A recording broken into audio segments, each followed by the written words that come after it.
Kalau belum subscribe juga segera ya, supaya kita bisa terus mengikuti channel ini dan sehingga channel ini bisa jadi berkat dalam hidupmu. Tuhan, tidak ada yang lain, pertolongan kami datang hanya dari Engkau. Kami telah bernubuat ketika berbahasa roh tadi, bahwa kita akan menang. Kita pasti menang. Apapun pencobaan yang kami alami hari ini Tuhan, hati kami percaya kepadamu. Engkau punya jalan keluarnya.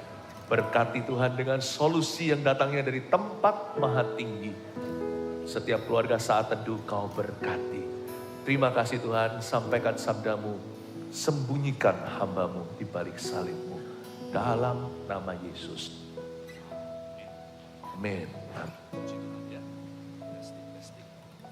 Amin. Shalom semuanya. Sebentar, puji Tuhan ya. Saya bersyukur kita semuanya bisa berkumpul hari ini di dalam hadirat Tuhan. Mari kita sama-sama buka firman Tuhan, ambil catatan seperti biasanya. Testing. Ya, mari kita ambil Alkitab kita. Maafkan untuk beberapa urusan teknis ya. Karena kita sekarang lagi onsite di GMS Semarang. Kalau Anda yang di Semarang juga of course welcome. Jikalau Anda menjadikan ini rumah rohanimu. Bersyukur sekali bisa ketemu dengan jemaat di onsite. Sekarang online-nya juga ketemu dengan seluruh keluarga saat teduh. Beribu-ribu berlaksa-laksa yang sedang saat ini memuji Tuhan bersama-sama. Mari kita buka firman Tuhan bersama dengan saya di 1 Korintus pasal 10 ayat 11 sampai 13.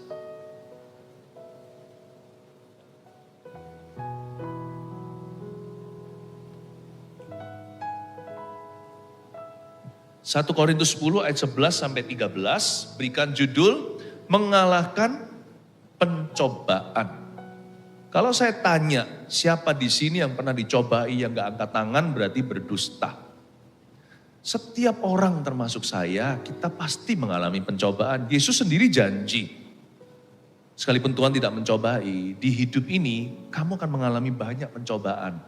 Tapi kuatkanlah hatimu, aku telah mengalahkan dunia.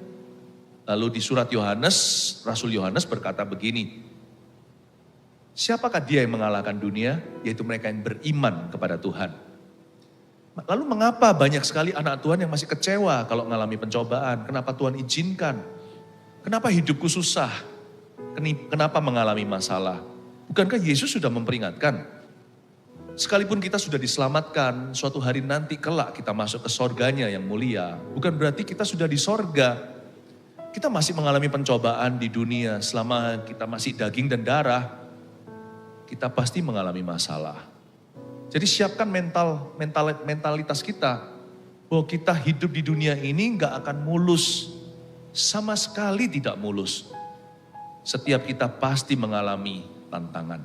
Tak terkecuali presiden, perdana menteri, raja-raja, orang miskin, orang kaya, termasuk pendeta. Malah justru ya, semakin tinggi pohonnya, semakin besar tiupan anginnya. Semakin kencang pencobaannya. Tapi inilah harapan kita. Iman kita mengalahkan dunia. Yesus berkata, kuatkan hatimu, aku telah mengalahkan dunia. Yesus itu sudah dicobai segala sesuatu loh. Meskipun Tuhan tidak dicobai dalam segala perkara. Tapi Tuhan punya pencobaan itu cukup merangkul semua pencobaan yang manusia bisa alami. Ketika Yesus dicobai di padang gurun, ketika Yesus mengalami penyiksaan di kayu salib, semua itu cukup. Jadi Tuhan mengerti ketika Anda harus menghadapi jarum kemoterapi, sebab jarum yang menusuk ke tubuhnya tidak kalah ganasnya. Itu paku yang bertayangan semua. Itu adalah kayu yang kasar luar biasa. Belum lagi semak duri yang ditancapkan ke kepalanya sebagai mahkota palsu, mahkota hinaan. Keluarga saat teduh, keluarga dan jemaat yang tercinta, Tuhan punya pencobaan selama hidupnya di dunia sebagai anak manusia. Cukup merasakan segala sesuatu yang bisa Anda alami. Atau segala sesuatu yang belum Anda hadapi, Tuhan tahu semuanya. Kalau Yesus itu juru selamat kita, Dia akan tuntun kita pada kemenangan. dia tahu rasanya, dia juga sudah melihat jalan keluarnya. Jadi janganlah hatimu itu tawar, janganlah jiwamu hambar. Dan Tuhan berkata kita bisa mengalahkan pencobaan, berarti itu benar. Mari kita baca dulu 1 Korintus pasal 10 ayat 11 sampai 13 bunyinya begini. Semuanya ini telah menimpa mereka sebagai contoh dan dituliskan untuk menjadi peringatan bagi kita yang hidup pada waktu di mana zaman akhir telah tiba. Sebab itu siapa yang menyangka bahwa ia teguh berdiri, hati-hatilah supaya ia jangan jatuh. Pencobaan-pencobaan yang kamu alami ialah pencobaan-pencobaan biasa yang tidak melebihi kekuatan manusia. Sebab Allah setia dan karena itu ia tidak akan membiarkan kamu dicobai melampaui kekuatanmu. Pada waktu kamu dicobai, ia akan memberikan kepadamu jalan keluar sehingga kamu dapat menanggungnya. Katakan amin. Puji Tuhan. Semuanya ini telah menimpa mereka, kata Paulus dalam suratnya, sebagai contoh dan dituliskan untuk menjadi peringatan bagi kita yang hidup pada waktu di mana zaman akhir telah tiba. Semua tulisan Alkitab itu, tokoh-tokoh, semua good examples and bad examples, semua teladan yang baik maupun teladan yang buruk itu dituliskan sebagai peringatan dan sebagai contoh teladan. Makanya itu kita perlu baca Alkitab. Sebab orang yang pintar akan belajar dari pengalaman orang lain. Kita gak perlu belajar dari kesalahan sendiri kalau bisa dihindari. Kita belajar dari Simpson. Dia punya kekuatan, tapi dia overconfident. Dia terlalu berlebihan percaya dirinya. Di situ kita diajari tidak boleh angkuh, tidak boleh sombong hati. Orang paling berkuasa pun bisa jatuh. Orang paling kuat pun ada kelemahannya. Kalau kita bisa belajar dari situ, kita gak akan jadi orang yang bodoh. Kita gak akan mengulangi kesalahan Simpson misalnya. Alkitab itu penuh dengan teladan. Contoh yang baik, contoh yang buruk ditulis semua. Tidak menyembunyikan fakta. Bahkan Daud pun dosanya dengan Batsheba dibeber lebar. Supaya kita jangan berzina. Jikalau kita sungguh-sungguh memperhatikan setiap perkataan firman Tuhan dan masing-masing cerita ini bukan dongeng tapi kejadian sungguhan, maka hidup kita niscaya pastilah akan diberkati oleh Tuhan.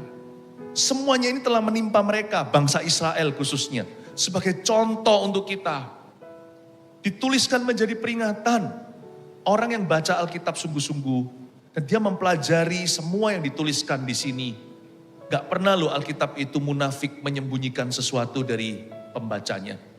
Baik tokoh-tokoh yang dibanggakan pun semua kelemahannya terpapar secara lebar. Tujuannya adalah supaya kita belajar. Dan kalau kita baca Alkitab contoh-contoh teladan tersebut nanti waktu dalam kehidupan sehari-hari, kita akan melihat repetisi. Rasanya ini kok pernah terjadi ya di Alkitab ya. Teman kita si A, teman kita si B. Sepertinya tidak ada perkara yang baru di bawah kolong langit atau di bawah matahari. Kita bisa melihat patron-patronnya. Sebenarnya gak ada pencobaan yang baru kok. Semua yang kita alami, sudah alami dan akan alami. Pernah seseorang mengalaminya. Alkitab mencakup semua. Bahkan di kehidupan sehari-hari sekarang ini loh, Anda bukan satu-satunya yang mengalami pencobaan itu. Anda bukanlah satu-satunya di dunia ini yang kehilangan seorang teman. Atau yang pernah ditolak. Pernah ditipu uangnya, pernah sakit apalagi, sakit penyakit marak sekali hari-hari ini. Atau bahkan ditinggal seorang yang dikasihinya. Berkabung hatinya karena meninggal dunia. Anda bukanlah satu-satunya. Semua itu sudah ada contohnya. Tujuannya adalah supaya kita sedia payung sebelum hujan. Belajar semua pengalaman orang lain ini, agar ketika kita mengalaminya, kita lebih ready. Ayat 12 bunyinya begini, sebab itu siapa yang menyangka bahwa ia teguh berdiri, hati-hatilah supaya ia jangan jatuh. Poin pertama tulis ya, 3 poin sederhana. Mengalahkan pencobaan harus dimulai dengan poin ke-1. Sadari bahwa setiap kita bisa jatuh. Justru orang yang merasa kuat itu pasti akan gagal. Karena itu Anda jangan terlalu merasa putus asa kalau Anda merasa nyali Anda nggak seberapa, imannya tidak terlalu besar. Di sini mungkin ada yang merasa imanku kecil Pastor Philip. Gak apa-apa. Malah justru Anda bisa berdoa, Tuhan tambahkanlah iman. Bahaya orang yang merasa imannya itu kebal. Nanti biasanya kejatuhannya dia tidak terprediksi. Akan terjadi sebagai kejutan. Seperti orang yang kesandung sesuatu di siang hari terang. Karena dia terlalu menengadah kepalanya ke langit sana. Hidungnya naik ke atas, dia merasa dia orang paling hebat. Biasanya orang begitu, jatuhnya bukan tengah malam, jatuhnya di siang hari. Dan apa yang menjatuhkan dia? Sesuatu yang simpel biasanya, sesuatu yang sederhana yang dia abaikan. Sebab itu siapa yang menyangka bahwa ia teguh berdiri, atau orang yang menyangka dirinya kebal.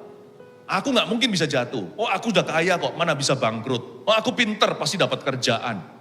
Oh, enggak masalah. Aku dari kecil sudah dididik dalam kebenaran. Boleh sembarang pacaran di tempat-tempat gelap sendirian. Atau, oh, tenang aja, kerohanianku itu sudah selangit. Bahaya ya. Tahu enggak, kekebalan terhadap dosa itu hanya satu jikalau memang ada, kerendahan hati. Kalau kita rendah hati, kita akan bergantung sama Kristus. Karena kita tahu bahwa kita bisa jatuh. Orang yang begini justru waspada dan berjaga-jaga. Justru sebenarnya orang seperti ini punya kecenderungan jatuh, malah gak jatuh-jatuh. Karena dia waspada, karena dia berjaga-jaga, karena dia berserah, karena dia bukan hanya pasrah, karena dia bergantung sepenuh. Makanya dia gak jatuh, padahal nyaris-nyaris melulu. Rasanya orang begitu itu kayaknya gak tahan. Orang ini dikit-dikit mau flu secara rohani, dikit-dikit mau jatuh. Tapi kok gak jatuh-jatuh setelah 7 tahun berlalu? Karena dia sadar dia lemah, dia sadar dia perlu Tuhan. Karena dia sadar dia perlu Tuhan, maka dia mengambil tindakan, dia mulai beraksi, dia mulai mengambil langkah yang pasti untuk mendekatkan diri, membangun kerohaniannya, untuk membaca firman, karena dia sadari di firman tertulis begini, dengan apakah orang muda mempertahankan kelakuannya bersih? Dengan firman Allah. Dia gak bisa jauh dari firman ini. Justru orang yang merasa rohani, gak baca sehari rasanya gak apa-apa nih. 2 hari juga belum kering rohani, gak mungkin mati. Seminggu, loh. Kok masih oke-oke aja ya? Tapi dia nggak tahu, 2 minggu lebih 1 hari kejatuhannya akan fatal sekali. Dia nggak akan pernah bisa kembali kepada bentuk semula dalam hidupnya. Sampai pada titik hampir-hampir tidak bisa pulih. Anda nggak akan pernah tahu hari mana Anda akan jatuh. Kita hanya bisa memikul salib setiap hari. Orang yang lemah punya satu advantage, kelebihan. Dia gak berani jauh dari salib Yesus. Kenapa kalau sebelum saya menyampaikan firman, saya selalu berdoa, sembunyikan hamba di balik salibmu, karena saya merasa gak mampu. Khotbah saya gak mampu mengubah siapa-siapa. Jangankan mengubah siapa-siapa, pakai catatan yang penuh aja saya gak bisa kok khotbah. Khotbah saya itu kalau gak dialiri Roh Kudus, saya bisa berhenti aliran, lalu saya bisa mandek di tengah-tengah, gak tahu ngomong apa lagi. Kan poinnya cuma 1, 2, 3. Tinggal Anda tuliskan. Semua rema itu dari mana? Kalau bukan Roh Kudus yang mengalirkan. Sembunyikan hambamu di balik salibmu. Selama saya merasa tidak mampu dari diri sendiri, tapi bergantung pada Roh Kudus, Tuhan akan terus memakai saya untuk kemuliaan Kristus. Tapi ketika saya merasa diri sendiri sudah sanggup, hebat aku fasih lidah, disitulah kuburan pelayananku. Jadi gak apa-apa, keluarga Saat Teduh, kalau Anda merasa lemah, kalau seringkali Anda merasa gak sanggup, gak mampu, apa bisa ya? Kalau Anda ditunjuk untuk pelayanan, apa aku mampu? Kenapa kok pemimpinku memberi kepercayaan? Ketika kita itu baru dibaptis, lalu kita ragu apakah aku bisa terus hidup kudus. Kayaknya masa laluku terlalu suram. Ikatanku banyak, canduku bukan 1, 2. Aku ini kecanduan dosa di masa lalu dari hidup lama. Apa aku bisa ya mempertahankan stamina? Tidak akan terasa. Sehari demi sehari, sedikit demi sedikit, setiap hari setiap sifat. Anda menoleh, 30 tahun sudah berlalu. Anda tetap berdiri teguh. Itu yang saya alami. Ini tahun 2022, saya bertobat tahun 1992. 30 years ago, 30 tahun lalu. Sayalah orang itu yang merasa gak mungkin aku bisa jalan lebih dari 1 minggu. Gak akan kembali ke hidup lamaku. 30 tahun. Tidak terasa 1 hari. Karena tugas kita hanyalah pikul salib. sehari demi sehari. Sadari bahwa setiap kita bisa jatuh. Kalau kita menyadarinya, kalau kita tahu kita ini vulnerable, kalau kita ini senantiasa rawan, maka pintar-pintarlah untuk memilih. Karena kita sadar bahwa kita semua bisa jatuh, siapapun kita, tanpa kecuali. Maka itu hindarilah pencobaan yang jelas-jelas vulgar di depan. Karena kita nggak tahu faktor X-nya, kita nggak tahu nanti pencobaan seperti apa yang dirancangkan setan. Kita hanya tahu Tuhan sudah ada di masa depan. Kalau saya bergandengan tangan dengan Tuhan, saya nggak usah takut apa yang menimpa aku. Tidak ada kejutan bagi orang yang berserah kepadanya. Tapi tugas kita, karena kita tahu kita rawan, hindarilah pencobaan yang jelas-jelas lugas. Dan tanggung jawab kita adalah to avoid known temptations. Kalau jalan di depan kita nggak tahu, hindari pencobaan yang Anda ketahui. Kalau itu jelas-jelas ketahuan, hindari. Kalau Anda mau jaga makan, tapi terus-menerus masuk ke dapur, itu namanya cari penyakit. Kalau Anda tahu Anda itu rawan, malah terus jatuh dalam pergaulan yang salah, ya keseret. Bukannya orang-orang yang mudah terpengaruh itu harus pilih-pilih pergaulannya. Kalau kita tahu kita ini bisa jatuh, dan kita nggak tahu masa depan itu apa yang menunggu, mari kita bijaksana, hindarilah pencobaan yang sudah jelas-jelas ketahuan. Hindarilah pencobaan yang nyata-nyata Anda sudah ketahui. Avoid known sins, avoid known temptations. Larilah, jauhi nafsu orang muda. Larilah dari hawa nafsu. Yang jelas-jelas Anda tahu Anda pernah jatuh di situ. Yang terlalu lugas di depan, yang ini sangat-sangat syarat dengan Anda. Daging Anda sangat hafal. Dan begitu kental mengikatmu zaman lalu. Kalau Anda tahu di depan itu Anda tidak hindari, ya salah sendiri. Orang yang menyadari dia bisa jatuh, dia pasti lari. Bukan lari karena takut, dia lari karena taat. Dia tahu bahwa ini gak boleh main-main. These are known temptations. Pencobaan ini sudah familiar sekali sama saya. Saya sangat familiar dengan pencobaan ini. Nah, yang unknown, yang tidak diketahui, serahkan ke Tuhan. Yusuf hari itu gak tahu kalau dia akan digoda sama istri Potifar. Dia lari juga. Yang tidak ketahuan, serahkan.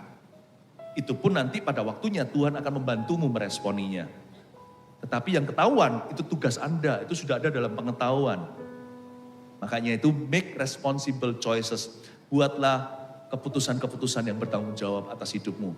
Justru di keputusan-keputusan kecil itulah kemenanganmu. Jangan pilih hanya medan perang besar. Medan kecil sehari-hari itu loh, itu justru di situ itu dibutuhkan pilihan-pilihan yang takut akan Tuhan. Sebab itu siapa yang menyangka, ayat 12 saya baca lagi, bahwa ia teguh berdiri. Hati-hatilah supaya ia jangan jatuh. Pencobaan-pencobaan yang kamu alami ialah pencobaan-pencobaan biasa. Yang tidak melebihi kekuatan manusia. Poin 2, tulislah. Agar supaya kita bisa mengalahkan pencobaan, maka poin kedua, poin berikutnya, jangan merasa pencobaan kita luar biasa. Karena jelas-jelas di ayat 13a, pencobaan-pencobaan yang kamu alami, berarti yang kita alami, adalah pencobaan-pencobaan biasa. Yang tidak melebihi kekuatan kita. Jangan merasa pencobaan kita luar biasa, karena itu yang setan mau. Kalau kita merasa pencobaan kita itu luar biasa, kita masuk dalam tipu muslihat setan. Memang pencobaan kita nggak mudah, kita nggak perlu sangkali, kita nggak perlu remehkan. Wah, pencobaan itu biasa. Waktu kita alami, kita rasakan sengatnya. Seperti kena bisa ular dan kala jengking rasanya. Hal-hal yang kita remehkan seperti orang-orang tua melihat anak-anak muda broken heart, putus pacar. Apaan sih gitu aja kok sedih. Tapi orang yang mengalami broken heart, ngalami sendiri betapa susahnya untuk dilalui.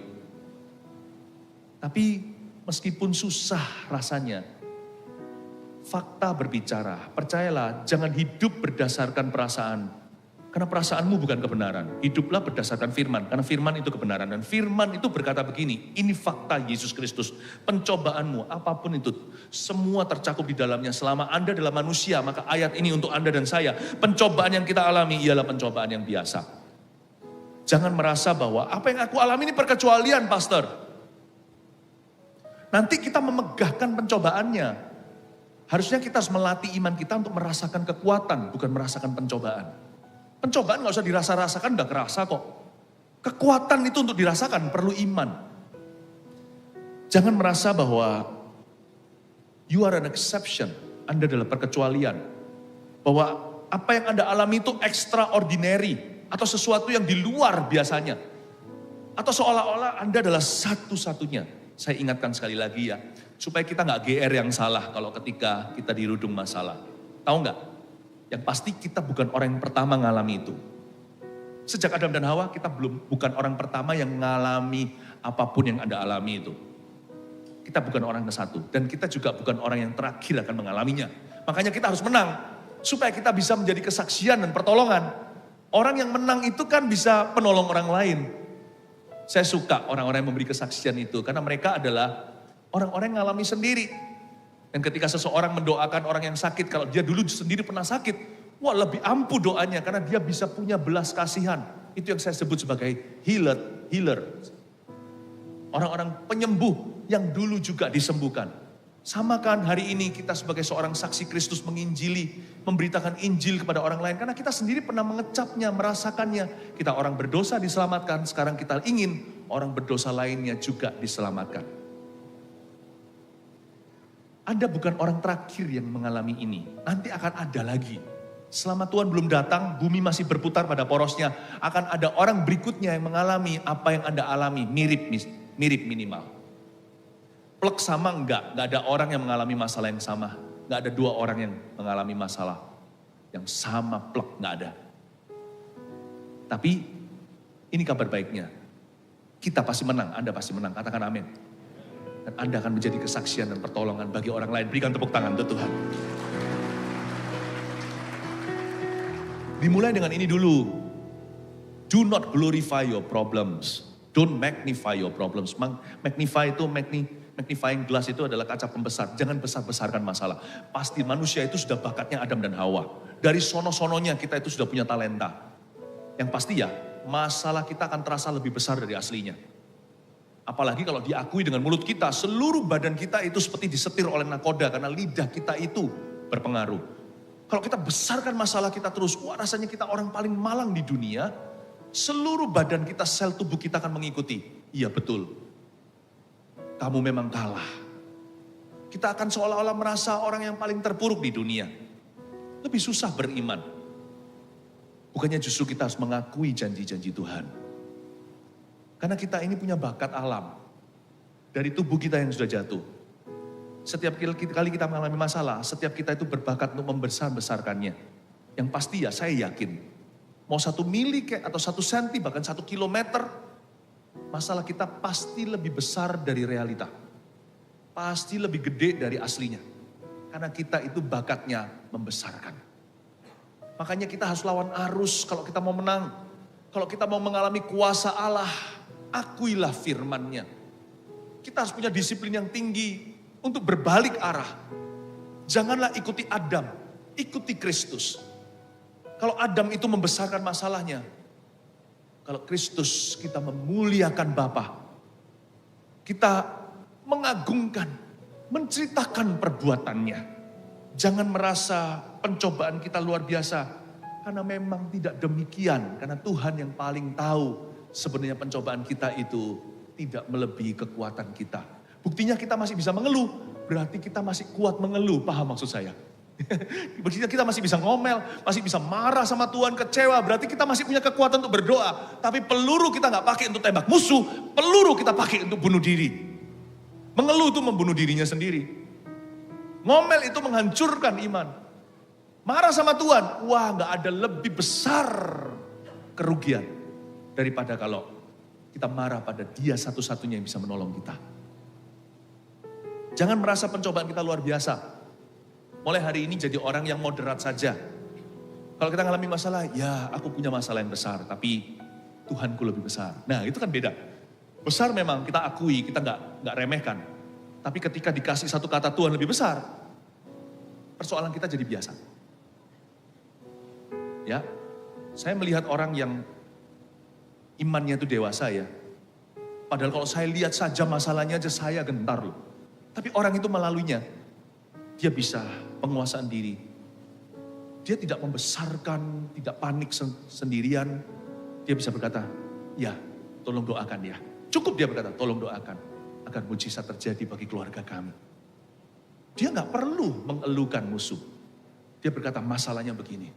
Faktanya saja tidak perlu bumbu. Dan dia berkata, doakan kami. Sebab saya percaya Tuhan mendengar doa. Ketika aku tak berdaya, kuasanya sempurna. Lihat itu. Itu yang ditakuti sama setan. Kalau Anda bisa menang di pengakuan, sisanya adalah Tuhan. Jangan merasa pencobaan kita luar biasa. Nanti kita kepancing masuk yang enggak-enggak sama musuh kita. Yaitu iblis dan kedagingan. Yang terakhir, kita baca lagi ayat 13a, lalu lanjut dari sana. Pencobaan-pencobaan yang kamu alami ialah pencobaan-pencobaan biasa yang tidak melebihi kekuatan manusia. Sebab Allah setia. Katakan Allah setia. Sebab Allah setia dan karena itu ia tidak akan membiarkan kamu dicobai melampaui kekuatanmu. Ya. Allah itu punya satu karakter. Pencobaan tidak melebihi kekuatan itu bukan karena kita yang menakar atau mengukur kekuatan pencobaan. Tapi karena kita punya Allah yang setia, Tuhan itulah remnya. Dan satu hal lagi, setiap masalah kita itu ada tanggal kadaluarsanya. Itulah kabar baiknya. Nah, kalimat terakhir ini adalah poin ketiga. Pada waktu kamu dicobai, ia akan memberikan kepadamu jalan keluar. Coba katakan lagi, jalan keluar. Pada waktu kamu dicobai, ia akan memberikan kepadamu jalan keluar sehingga kamu dapat menanggungnya. Katakan menanggungnya. Katakan dapat menanggungnya. Saya ulang, pada waktu kamu dicobai, ia akan memberikan kepadamu jalan keluar sehingga kamu dapat menanggungnya. Poin ketiga, mengalahkan pencobaan itu agar kita bisa mengalahkan pencobaan. Temukan jalan keluar yang Tuhan berikan. Temukan jalan keluar yang Tuhan berikan. Yang Tuhan berikan loh ya. Bukan segala macam jalan keluar. Ada opsi-opsi jalan keluar lain namanya jalan pintas. Udah kalau begini aku balas. Nah itu jalan pintas. Tapi apa menyelesaikan balas dendam itu? Atau kalau itu pencobaan seksual, ya sudah aku lakukan. Ya sudah kali ini aku jatuh loh, no big deal. Aku lampiaskan. Melampiaskan hawa nafsu atau gratifikasi. Atau memuaskan nafsu badani. Itu bukanlah jalan keluar yang Tuhan tawarkan. Pada waktu kamu dicobai, ia akan memberimu jalan keluar. Jalan keluar itu enggak tentu jalan pintas. Tapi kita mesti sabar. Sebab kalau jalan pintas itu bisa menyelesaikan. Buat apa jalan keluar dari Tuhan? Ternyata enggak. Ketika kita melakukan dosa seks itu, kita akan terbelenggu. Dan itu berubah jadi dari satu dosa menjadi candu. Menjadi mata rantai yang tidak bisa putus. Dan jadi berat dosisnya hingga harus melakukan dengan seseorang terjadi kerusakan rumah tangga. Atau jikalau balas dendam, gigi ganti gigi, mata ganti mata selama masih ada gigi di mulut kita. Orang lain akan balik balas dendam pada kita, gigi satunya akan dipatahkan. Lalu sampai kapan? Sampai rompal dua-dua, sampai ompong semuanya. Apakah itu menyelesaikan? Dua-dua dirugikan. Ternyata jalan pintas yang setan tawarkan itu membuat semakin parah. Tapi pilihlah, bahkan temukanlah jalan keluar yang dari Tuhan atau yang Tuhan berikan. Tapi juga nggak ada jalan keluar itu artinya free from temptation. Yang itu maksudnya bebas penuh dari pencobaan. Aku bebas total. Itu namanya meninggal dunia. Selama kita masih hidup, kabar baiknya berarti kita masih dicobai. Saya balik. Kalau kita masih dicobai, berarti good news, Anda masih hidup. Kalau kita mau sungguh-sungguh jalan keluar yang maksudnya, yang artinya total bebas, free. Bebas sama sekali dari permasalahan, persoalan, tekanan. Bebas dari pencobaan, bebas dari ujian, ya gampang. Meninggal dunia, tapi bukan bunuh diri. Kalau bunuh diri, masuk neraka. Melek di sana, bukan lari dari masalah, keluar dari mulut buaya, masuk ke mulut ular beludak. Keluarga Saat Teduh, gak ada jalan keluar yang dimaksudkan jalan keluar sini bukan bebas tidak dicobai. Itu sorga nanti ketika sudah berhenti pencobaan di situ, di gerbangnya. Tidak akan bisa menyusulmu. Tapi selama kita hidup di dunia ini, kita akan mengalami pencobaan. Tapi kuatkan hatimu, Tuhan sudah mengalahkan dunia. Berarti ada jalan keluar per pencobaan. Dan jalan itu bukan jalan pintas. Jalan itu bukan lari. Itulah sebabnya satu pencobaan akan diulang terus menerus dalam hidup kita. Hingga kita menang. Hair dari Tuhan itu bisa terjadi. Sampai kita menang. Karena di dalam Kristus kita menjadi lebih dari pemenang. Saya percaya untuk setiap pencobaan ada jalan keluar dari Kristus di hidup ini. Untuk setiap ujian ada jalan lulus dari Tuhan di dalam dunia ini. Meskipun tidak total bebas, tapi ada jalan kemenangan dan kita bisa mengalahkan pencobaan itu di dalam nama Tuhan Yesus dan dengan cara yang Roh Kudus ajarkan. Poin 1, 2, 3, bagaimana mengalahkan pencobaan? Dimulai nomor 1, sadari dulu bahwa setiap kita bisa jatuh. 2, jangan merasa pencobaan kita luar biasa. 3, ini saya doakan untuk setiap kasus-kasus masalah di antara keluarga saat teduh, supaya kita semua masing-masing, setiap keluarga menemukan jalan keluar yang Tuhan berikan. God bless you, kita semua pasti menang. Kalau ada orang di sekeliling Anda, kalau Anda ada sendirian, katakan kepada mereka, kita pasti menang. Kalau Anda sendirian, katakan pada diri sendiri dengan pegang dada seperti ini, elus-elus dadanya sendiri dan berkata, aku pasti menang. Yang percaya, berikan tepuk tangan ke Tuhan. Haleluya. Mari kita angkat tangan, terimalah berkat dari Allah Bapa dan Allah Putra dan Allah Roh Kudus menyertai setiap kita yang menjadi lebih dari pemenang di dalam Yesus Kristus Tuhan. Yang percaya katakan, amin. And there I find you in the mystery.